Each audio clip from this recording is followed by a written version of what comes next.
60조 원, 한 나라가 잠수함 몇 척을 사는데 이런 돈이 오간다는 이야기 아마 처음 들으시는 분들도 계실 겁니다. 그런데 이 어마어마한 규모의 승부가 얼마 전 실제로 끝났습니다. 한국이 아니라 독일이 이겼다고 전 세계 방산 매체가 일제히 보도했습니다. 캐나다가 자국 역사상 가장 큰 무기 도입 사업의 상대로 결국 독일 티센크루프 마린 시스템즈 TKMS를 최종 선택한 겁니다. 여기까지만 들으면 이야기는 아주 단순합니다. 한국이 도전했고 아쉽게 졌고 다시 다음을 준비하면 되는 그림입니다. 그런데 이 발표가 나오고 차에 며칠이 지나지 않아 정작 승리했다는 캐나다 안에서 이상한 목소리가 흘러나오기 시작했습니다. 우리가 정말 잘 고른 게 맞느냐는 물음이었습니다. 한 나라의 자동차 업계가 대책이 없다며 비명을 질렀고 현지 정책연구소는 이번 결정이 자국 안보에 최선이었는지 의구심이 든다며 공개적으로 지적했습니다. 승자를 발표한 그 자리에 섰던 총리 본인마저도 매우 어렵고 아슬아슬한 결정이었다고 스스로 인정하기까지 했습니다. 그러니까 오늘 이야기는 겉으로 드러난 승패, 그 뒤에서 벌어지고 있는 아주 흥미로운 흔들림에 대한 이야기입니다. 먼저 이 사건의 큰 그림부터 함께 짚어보겠습니다. 2026년 7월 6일 캐나다 노바스코샤주 헬리팩스 해군기지 마크 카니 캐나다 총리가 직접 마이크 앞에 섰습니다. 그가 발표한 사업의 이름은 CPSP, 캐나다 차세대 잠수함 도입 사업입니다. 내용은 이렇습니다. 캐나다가 앞으로 최대 12척의 잠수함을 새로 들여올 계획인데 이 잠수함을 만들 회사와 앞으로 30년 넘게 유지하고 정비할 회사를 하나로 묶어서 통째로 맡긴다는 겁니다. 건조 비용만 대략 20조 원에서 30조 원 사이, 여기에 앞으로 30년 동안 이어질 유지, 보수, 정비 비용까지 다 합치면 사업 전체 규모가 최대 60조 원에 이릅니다. 캐나다 역사상 단일 무기 사업 중에서 이만한 규모는 지금까지 단 한 번도 없었습니다. 캐나다가 왜 이렇게까지 큰 결정을 내려야 했는지 그 이유부터 잠깐 짚고 넘어가겠습니다. 캐나다 해군이 지금 운용하고 있는 잠수함은 빅토리아급이라는 이름의 노후 함정 4척이 전부입니다. 이 잠수함들이 2030년쯤이면 하나씩 퇴역해야 하는 상황이 다가오고 있습니다. 그런데 캐나다는 지금 북극해라는 세계에서 가장 접근하기 어려운 바다 한복판을 지켜야 하는 나라이기도 합니다.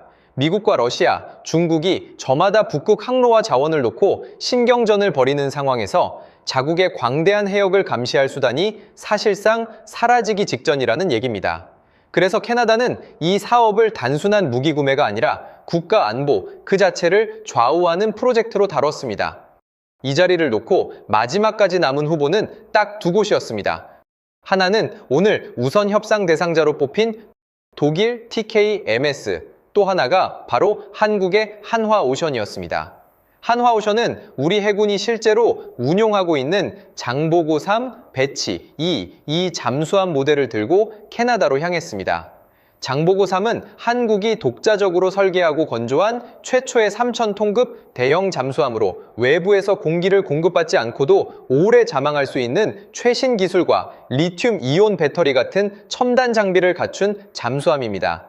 여기에 우리 방산업계가 전방위로 힘을 실었습니다. 한국 정부는 대통령실 비서실장이 2차례나 캐나다를 직접 다녀왔고 지난해 가을 경주에서 열린 에이펙 정상회의에서는 한국 대통령이 캐나다 총리와 직접 만나 협력을 약속했습니다. 한국 해군 잠수함이 태평양을 건너 캐나다 앞바다까지 실물로 다녀오는 세계 방산사에서도 흔치 않은 장면까지 연출됐습니다. 한화오션이 캐나다 현지 80여 개 기업과 손을 잡고 연간 2만 5천 개의 일자리와 1,200억 캐나다 달러 규모의 경제 효과를 약속한 것도 이 흐름의 일부였습니다. 한국 방산업계 안에서는 이 정도 총력전이라면 승산이 반반은 된다는 조심스러운 기대감마저 돌았습니다. 그런데 결과는 아쉽게도 이 초박빙 승부에서 2차 후보, 그러니까 예비 공급업체 자리에 머무는 것으로 마무리됐습니다. 캐나다 정부가 발표한 문구를 그대로 옮기면 TKMS와 협상이 결렬될 경우에만 한화오션과 다시 협상 테이블에 앉을 권리를 보유한다는 것이었습니다.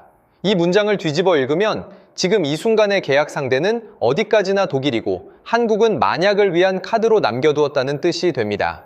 발표 직후 한화오션의 주가는 하루 만에 22% 넘게 떨어졌습니다. 한화시스템, 한화에어로스페이스 같은 방산 계열사 주가까지 함께 흘러내렸습니다. 시장이 이 결과를 그만큼 뼈아프게 받아들였다는 뜻입니다. 여기까지만 보면 이 이야기는 흔한 방산 수주전에서의 승패로 끝날 법한 소식입니다. 이겼다, 졌다, 다음을 노리자. 보통은 그렇게 정리되고 넘어갑니다. 그런데 이번엔 조금 달랐습니다. 발표가 있고 사흘째 되던 날, 미국의 자동차 전문 매체 하나가 전혀 예상치 못한 방향에서 문제를 제기하기 시작했습니다. 캐나다 자동차 업계가 이번 결정에 크게 흔들리고 있다는 내용이었습니다.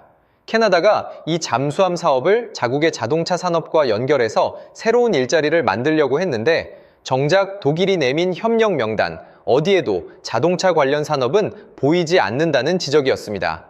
한화오션이 캐나다 현지 대학, 조선소와 함께 준비해오던 10년 이상 규모의 인력 양성 프로젝트도 발표와 함께 사실상 통째로 무산됐습니다.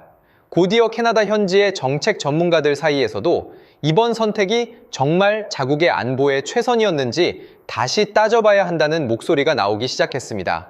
한국이 훨씬 더 빠르고 효율적으로 잠수함을 공급할 수 있었다는 상당히 직설적인 코멘트까지 현지 언론에 실렸습니다. 한국의 방산 전문가는 성능에서는 우리가 앞섰지만 정치적인 이유로 밀린 결과라고 평가했습니다. 승자를 발표한 카니 캐나다 총리 본인조차도 매우 어렵고 아슬아슬한 결정이었다고 스스로 인정했습니다. 그러니까 오늘 이야기는 단순한 승패의 기록이 아닙니다. 60조 원짜리 결정을 내린 그날, 정작 그 결정을 내린 나라의 안에서부터 무언가가 조금씩 어긋나기 시작한 그 뒤의 이야기입니다. 왜 캐나다는 성능에서 앞섰다고 인정한 한국 잠수함을 두고 독일을 택했을까?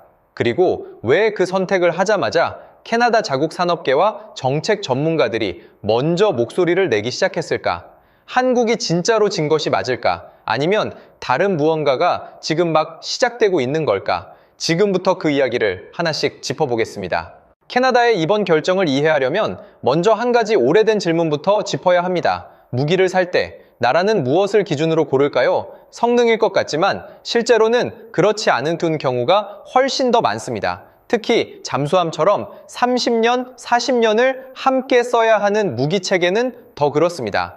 한 번 사면 끝나는 물건이 아니라 앞으로 수십 년 동안 부품을 공급받고 정비를 받고 조종할 인력을 훈련시켜야 하는 사실상 결혼에 가까운 관계가 시작되기 때문입니다.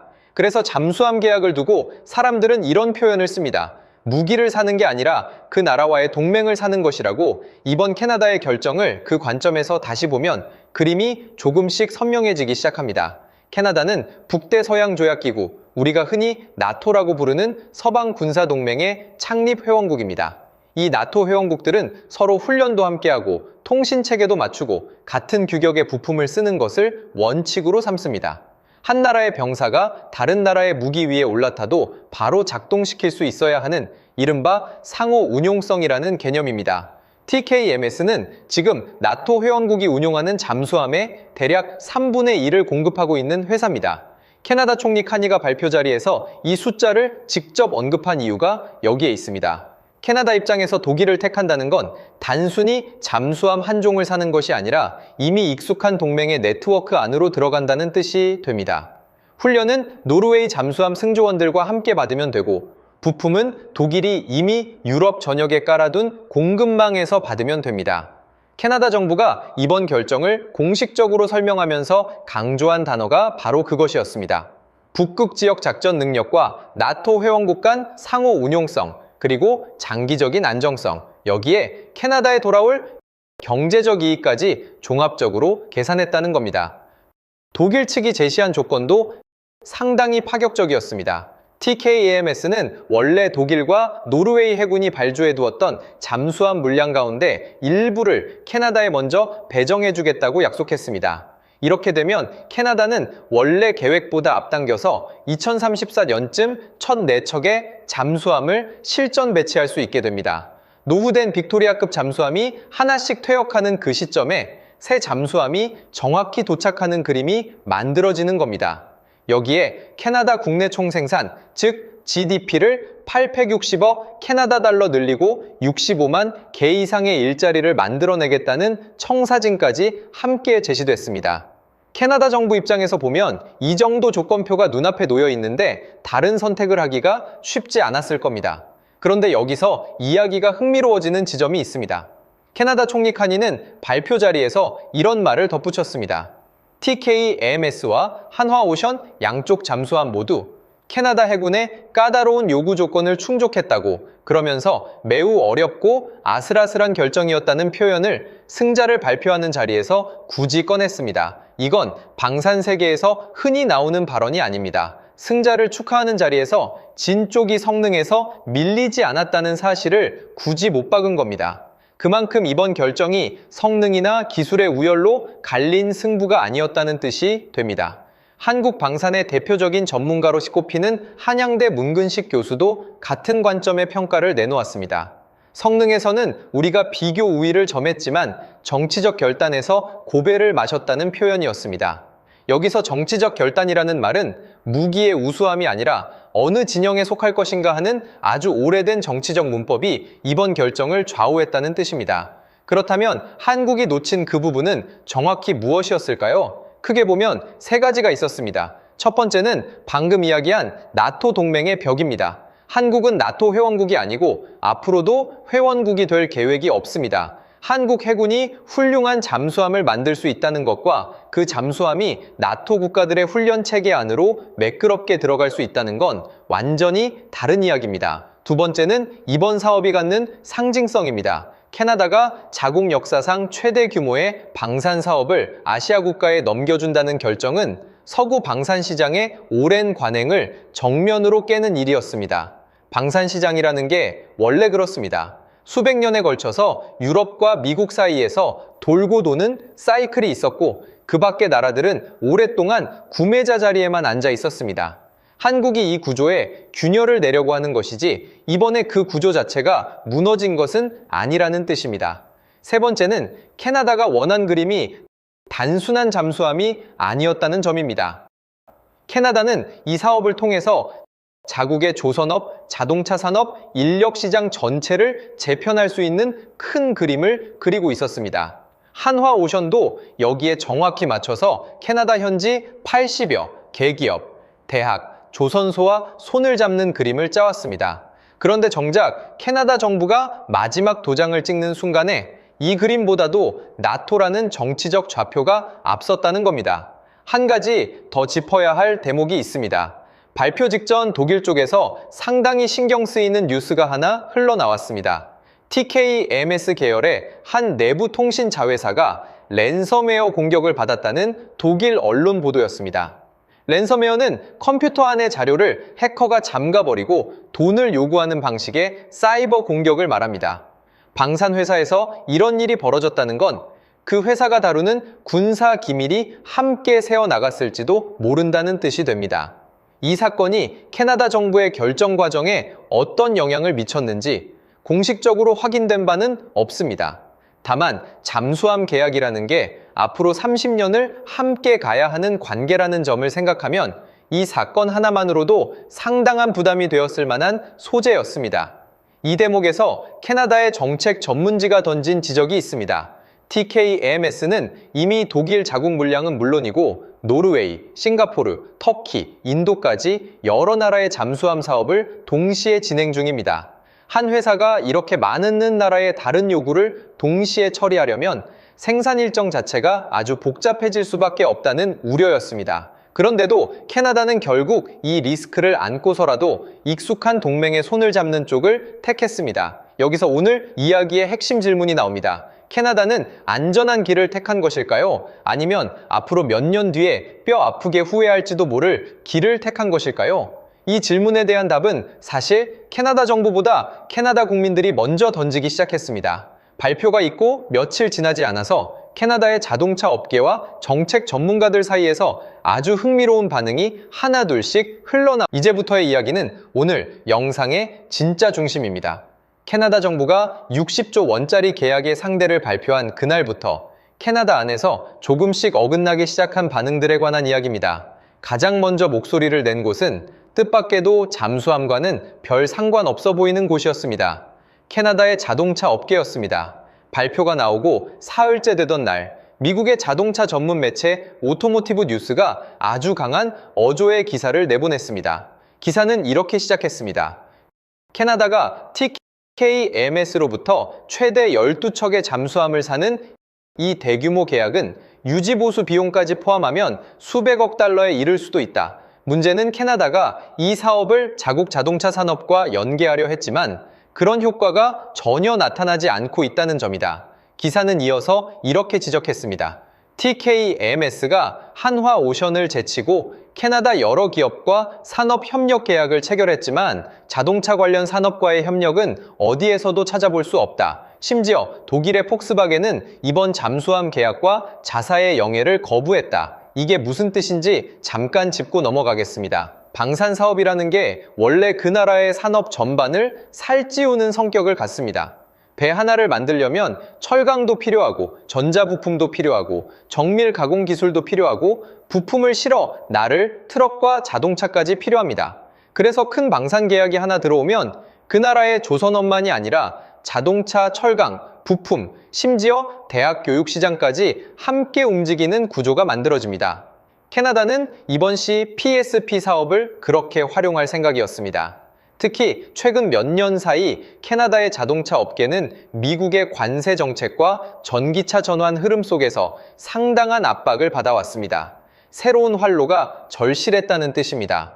그래서 캐나다 부품제조협회, 흔히 APMA라고 부르는 단체는 한화오션과 함께 아주 흥미로운 그림을 그리고 있었습니다. 자동차 부품 회사들이 갖고 있는 정밀 가공 기술과 공급망을 잠수함용 부품과 군용 차량 생산에 활용한다는 구상이었습니다.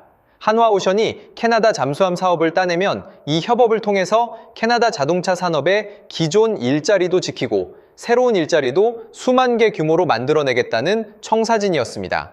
여기에 그치지 않았습니다. 한화오션은 캐나다 온타리오주의 조선소와 모호크 칼리지라는 지역 전문대학과 함께 캐나다에 조선 인력 양성 허브를 세운다는 3자 협약까지 맺었습니다.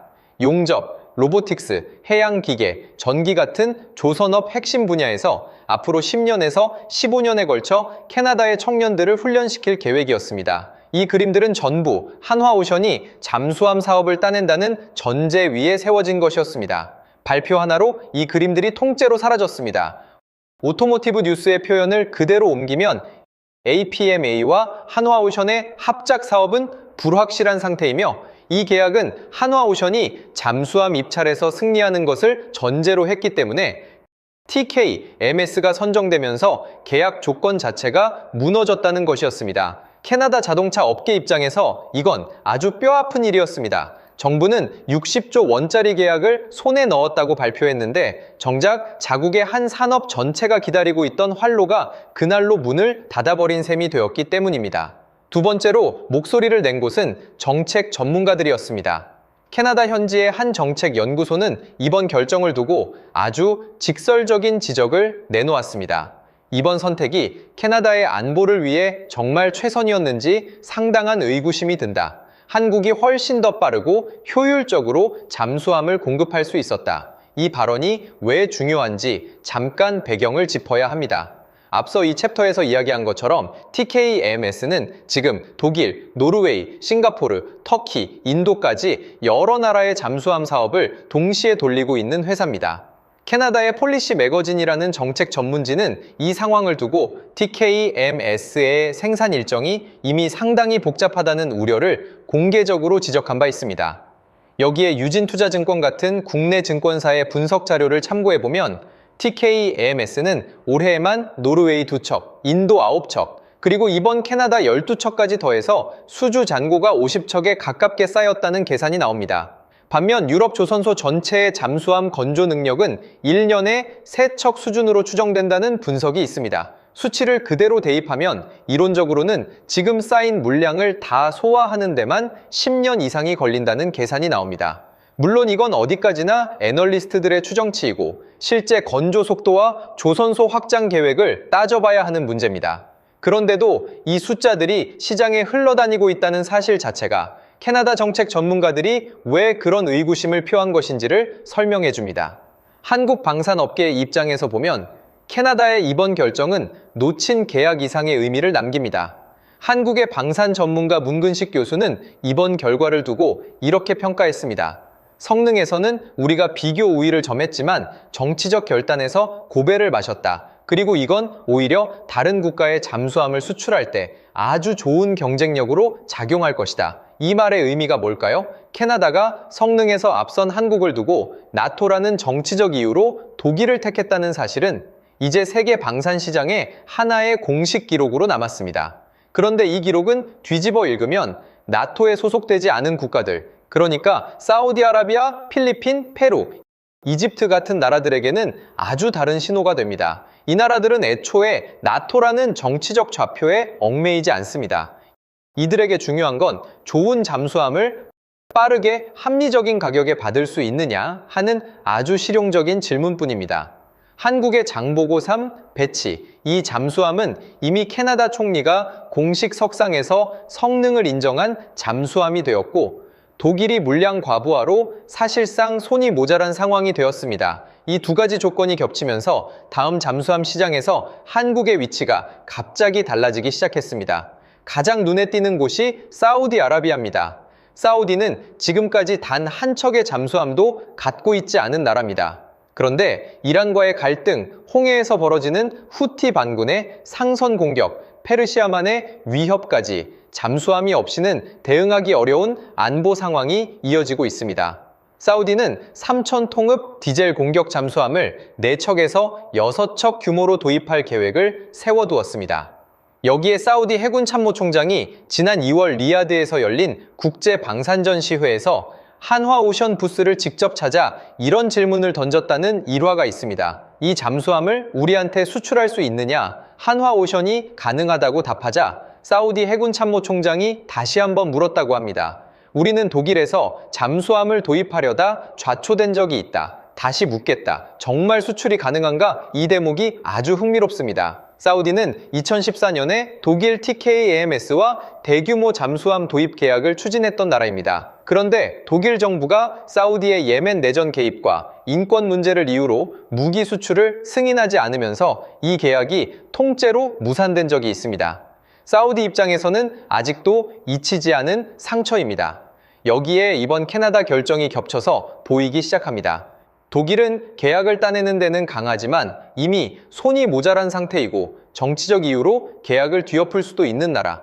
한국은 계약을 따내는 데는 아직 서투르지만 성능은 인정받았고 정치적 이유로 갑자기 발을 빼지 않는 나라, 사우디처럼 자국 안보를 완전히 새로 짜야 하는 나라 입장에서 이 대비는 그냥 지나칠 수 없는 신호입니다. 그리스도 비슷한 상황입니다. 그리스는 노후 잠수함을 대체하기 위해 차세대 잠수함 4척 도입 사업을 준비하고 있습니다.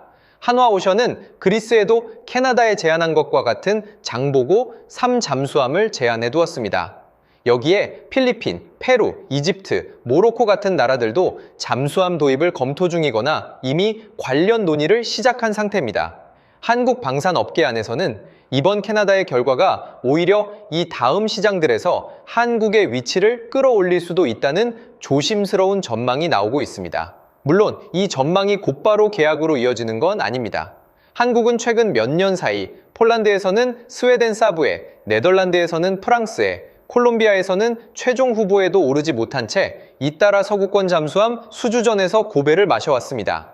이번 캐나다까지 포함하면 사실상 서구권 잠수함 시장에서 연속으로 문턱을 넘지 못한 셈이 됩니다. 그럼에도 이번 캐나다 사례가 조금 다르다고 이야기되는 이유는 승자를 발표한 캐나다 정부 스스로가 우리의 성능을 인정했다는 점에 있습니다.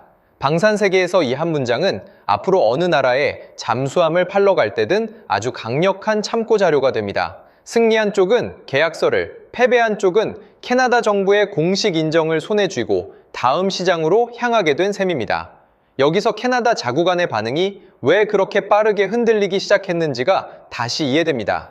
캐나다 자동차 업계는 눈앞에 일자리를 잃었고 캐나다 정책 전문가들은 자국 안보의 미래를 걱정하기 시작했으며 캐나다 총리 본인은 매우 어렵고 아슬아슬한 결정이었다고 스스로 인정했습니다. 승리의 자리에 선 나라 안에서 이 정도 균열이 이토록 빠르게 나오는 건 흔한 일이 아닙니다. 그리고 이 균열은 앞으로 시간이 갈수록 조금씩 더 벌어질 수도 있고 혹은 서서히 잊혀질 수도 있습니다. 어느 쪽이 되든 이번 캐나다의 선택이 서구 방산 시장에 남긴 파장은 이미 시작되었습니다. 이번 캐나다의 발표는 흔히 생각하는 것과 달리 완전히 끝난 이야기가 아닙니다.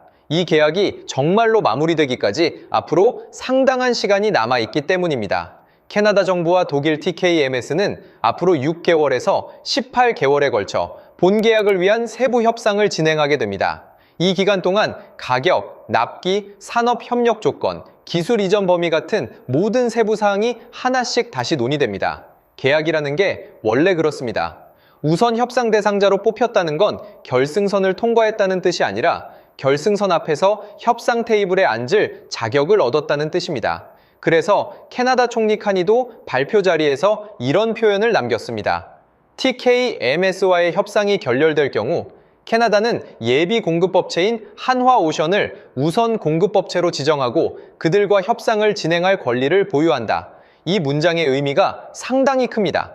만약 협상 과정에서 가격이 크게 어긋나거나 납기가 계속 밀리거나 앞서 이야기한 사이버 보안 문제 같은 이슈가 커지면 이 계약의 상대가 바뀔 수도 있다는 여지를 캐나다 정부 스스로가 남겨둔 셈입니다.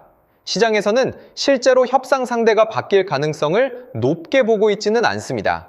이미 나토라는 정치적 좌표가 확실히 세워진 결정이기 때문입니다.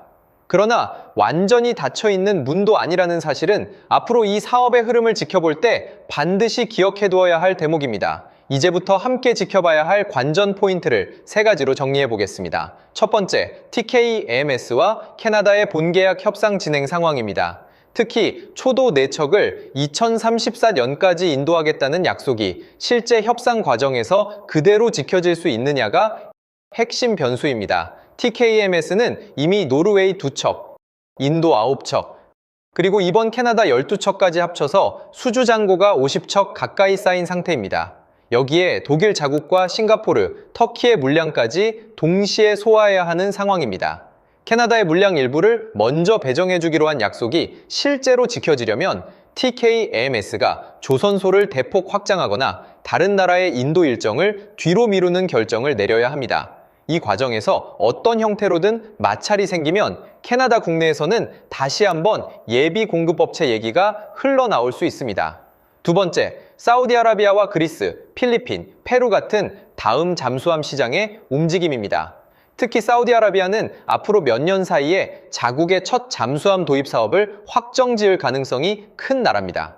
사우디는 잠수함뿐만 아니라 6천 통흡 호위함 5척 도입 사업도 준비 중이고 이 두 사업 모두 한국과 독일이 다시 맞붙는 구도입니다. 이 두 사업에서 어떤 결과가 나오는지가 이번 캐나다의 결정이 한국 방산에 실제로 어떤 영향을 미쳤는지를 가늠하는 실질적인 시험대가 됩니다. 특히 사우디처럼 나토 소속이 아닌 나라들의 결정은 한국이 앞으로 나아갈 방산 시장의 방향을 그대로 보여주는 지표가 될 겁니다. 세 번째, 캐나다 국내 정치의 흐름입니다. 발표 사흘 만에 자동차 업계에서 강한 반발이 나왔고 정책 전문가들 사이에서도 의구심이 제기됐습니다. 이 목소리들이 앞으로 어떤 형태로 정치권에 전달될지 캐나다 야당이 이 사안을 어떻게 활용할지도 지켜봐야 할 대목입니다. 만약 협상 과정에서 문제가 조금이라도 불거지면 이번 결정의 정당성 자체에 대한 국내 논쟁이 다시 시작될 수도 있습니다. 이 세 가지 흐름 속에서 한국 방산업계가 지금 이 시점에 얻은 것과 잃은 것을 함께 정리해 보겠습니다. 잃은 것은 명확합니다. 60조 원 규모의 대형 계약을 놓쳤고 발표 당일 한화오션 주가가 22% 넘게 급락했으며 캐나다에 준비해둔 인력 양성과 산업협력 프로젝트가 사실상 무산됐습니다. 주가 하락은 방산 계열사 전반으로 번졌고 시장의 실망감도 무시할 수 없는 규모였습니다. 그러나 얻은 것도 있습니다. 캐나다 정부는 공식 발표를 통해서 한국 잠수함이 자국의 요구 성능을 충족한다고 인정했습니다. 이건 방산 시장에서 아주 값진 기록입니다. 세계 방산 시장의 오랜 강자로 꼽히는 독일 TKMS와 초박빙까지 갔다는 사실만으로도 한국 잠수함의 국제 위상은 이번 사업 이전과는 확실히 다른 자리에 서게 됐습니다. 여기에 더해서 한국이 잠수함이라는 첨단 무기 체계를 나토 회원국 수준의 심사대에 올렸다는 사실 자체가 다음 수주전을 위한 자산이 됩니다. 한국 정부는 대통령실이 직접 나서서 캐나다를 2차례나 다녀왔고 해군은 실제 잠수함으로 태평양을 건넜습니다. 이 정도의 총력전을 소화해봤다는 경험은 앞으로 다른 나라와 협상을 벌일 때 그대로 살아있는 자산이 됩니다. 그리고 한 가지 더, 이번 사업의 흐름 속에서 시청자 여러분께 함께 짚어드리고 싶은 대목이 있습니다. 방사는 한 번의 승패로 산업 전체의 미래가 결정되는 시장이 아닙니다. 축구 경기처럼 그날의 스코어로 끝나는 게 아니라 수십 년에 걸친 신뢰와 납기 실적이 쌓여야만 다음 계약으로 이어지는 아주 긴 호흡의 산업입니다. 한국은 원래 잠수함을 독일에서 배워왔던 나라입니다. 기술 이전을 받고 부품을 사오고 조립부터 시작한 후발주자였습니다. 그런 나라가 지금은 원조국인 독일과 캐나다 앞바다에서 초박빙 승부를 벌이는 자리에까지 올라왔습니다. 이 사실 하나만으로도 지난 30년의 흐름은 이미 상당한 성과를 남긴 셈입니다. 방산 시장은 앞으로 더 커지게 됩니다. 러시아와 우크라이나의 전쟁, 중동의 지속적인 긴장, 중국과 대만 사이의 긴장, 북극을 둘러싼 강대국들의 경쟁까지 세계 각지의 안보 수요는 오히려 늘어나고 있습니다. 나토가 2035년까지 회원국의 국방비를 국내 총생산의 5% 수준으로 끌어올리기로 합의한 것도 같은 흐름 위에 있는 결정입니다. 이 흐름 속에서 한국이 어느 위치를 차지하게 될지는 이번 캐나다 사업 하나가 아니라 앞으로 몇 년에 걸쳐 이어질 여러 계약의 총합으로 결정될 겁니다. 캐나다에서 놓친 자리는 아쉽지만 그 자리에서 얻은 인정과 경험은 다음 시장으로 그대로 이어집니다. 캐나다 내부에서 흔들리기 시작한 반응은 앞으로 다른 나라들이 잠수함을 고를 때 반드시 참고하게 될 실시간 사례가 됐습니다. 승자를 발표한 자리에서 승자를 향한 축배보다 먼저 자구간의 우려가 터져나온 이 이례적인 장면 하나가 앞으로 몇 년간 세계 방산 시장의 흐름을 조금씩 바꾸게 될지도 모릅니다. 오늘 이야기가 단순한 뉴스 한 줄이 아니라 그 뒤에 숨은 돈의 흐름과 세상의 변화를 이해하는 데 도움이 되셨다면 좋겠습니다. 오늘 영상이 흥미로우셨다면 구독과 좋아요 부탁드립니다.